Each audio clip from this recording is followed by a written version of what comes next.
अनुभवधारक मेळावा आणि प्रशिक्षण कार्यक्रम इथे संपन्न होतोय। खरं तर सौर ऊर्जा आणि सोलर एनर्जी ही आपल्या सगळ्यांच्यासाठी निसर्गाने दिलेली निसर्गदत्त देणगी आहे।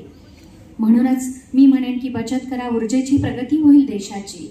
बचत करा, ऊर्जेची प्रगती होईल देशाची। खरं तर सौर ऊर्जा आणि सोलर एनर्जीचा शोध आणि संशोधन काय आणि कुठे झालं याची उत्सुकता आपल्याला सगळ्यांनाच असते। तुम्ही सगळेच जण या सोलर ऊर्जेमध्ये आणि अर्थात सौर ऊर्जेमध्ये काम करत असणारी तज्ञ मंडळी आहात। पण निवेदिका या नात्याने मी जस्ट एक छान सांगू इच्छिते की एडमंड बेकरेल यांनी 1839 मध्ये सौर ऊर्जेचा शोध लावला। पण त्यापुढे जाऊन मी मान्यवरांना मंचावर यासाठी थांबवलं आहे की आपण सगळे तज्ञ मंडळी सौर ऊर्जेमध्ये आणि सोलर एनर्जीमध्ये काम करतो। पण मला सांगायचं आहे की एडमंड बेकरेल यांनी 1839 मध्ये जरी या सौर ऊर्जेचा शोध लावला असला तरी आपल्या हिंदुस्थानमध्ये आणि भारतामध्ये आपल्या प्राचीन धर्मग्रंथांमध्ये सौर ऊर्जेचा शोध आणि संशोधन किती मोठ्या प्रमाणामध्ये होता आणि त्याचा उपयोग खरं तर युद्धनीतीसाठी कसा गेला हे 1 मिनिटात मी तुम्हाला सगळ्यांना सांगू इच्छिते।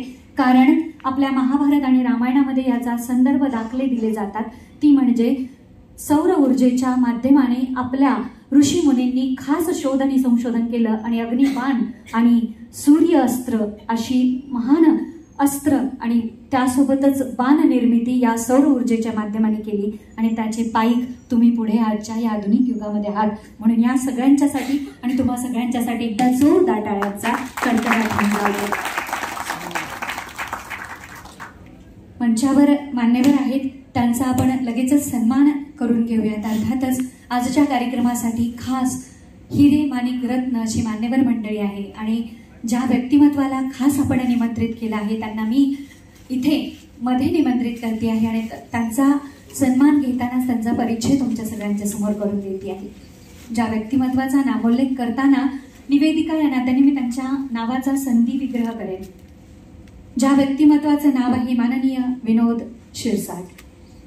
पहिला वी अर्थात वी म्हणजे सौर ऊर्जा माध्यमाने विद्युत निर्मिती करणाऱ्या क्षेत्रामध्ये काम करणारं व्यक्तिमत्व। दुसरा अधिक नोंदची मी पुढे नोंद करते आहे कारण ज्या व्यक्तिमत्वाने आपल्या कार्याच्या माध्यमाने खास महाराष्ट्र ऊर्जा विकास प्राधिकरणामध्ये भरीव योगदान देत खूप मोठं महान कार्य करत आपल्या नावाचा उल्लेख आदरानेच नाही तर संशोधनाने करावा अशी नोंद करणारं व्यक्तिमत्व माननीय श्री विनोदजी शिरसाट। एकदा जोरदार टाळ्यांचा कडकडाट। सरांचा परिचय करून देताना मला विशेष एक गोष्ट सांगावीशी वाटते की सर अनेक वर्षापासून सौर ऊर्जा आणि सोलर एनर्जीमध्ये काम करत आहेत। खरं तर सरांनी NGK टेक माध्यमाने खूप मोठं काम केलेलं आहे। सर स्वतः इंजिनियर आहेत, MTech आणि MTech खास सौर ऊर्जेच्या क्षेत्रामध्येच त्यांनी केलेलं आहे पूर्ण। सर्वश्रुत असणारे सर ऊर्जा प्रकल्प सूर्य ऊर्जेमधून सोलर एनर्जी या सगळ्या दृष्टीने अतिशय काम करणारे सर। खास पंतप्रधान योजनांमध्ये विशेष योगदान सरांचं आहे। कुसुम पंतप्रधान योजना त्याबरोबरच अनेक पंतप्रधान योजना ज्या आहेत या योजनांसाठी खास सरांनी काम केलंय। योजना जी परत एकदा PM योजनेमध्येच काम करते, या सर्वांमध्ये सरांनी भरीव योगदान दिलेलं आहे आणि महाराष्ट्रातील अनेक ऊर्जा प्रकल्प सरांनी कार्यान्वित केलेले आहेत।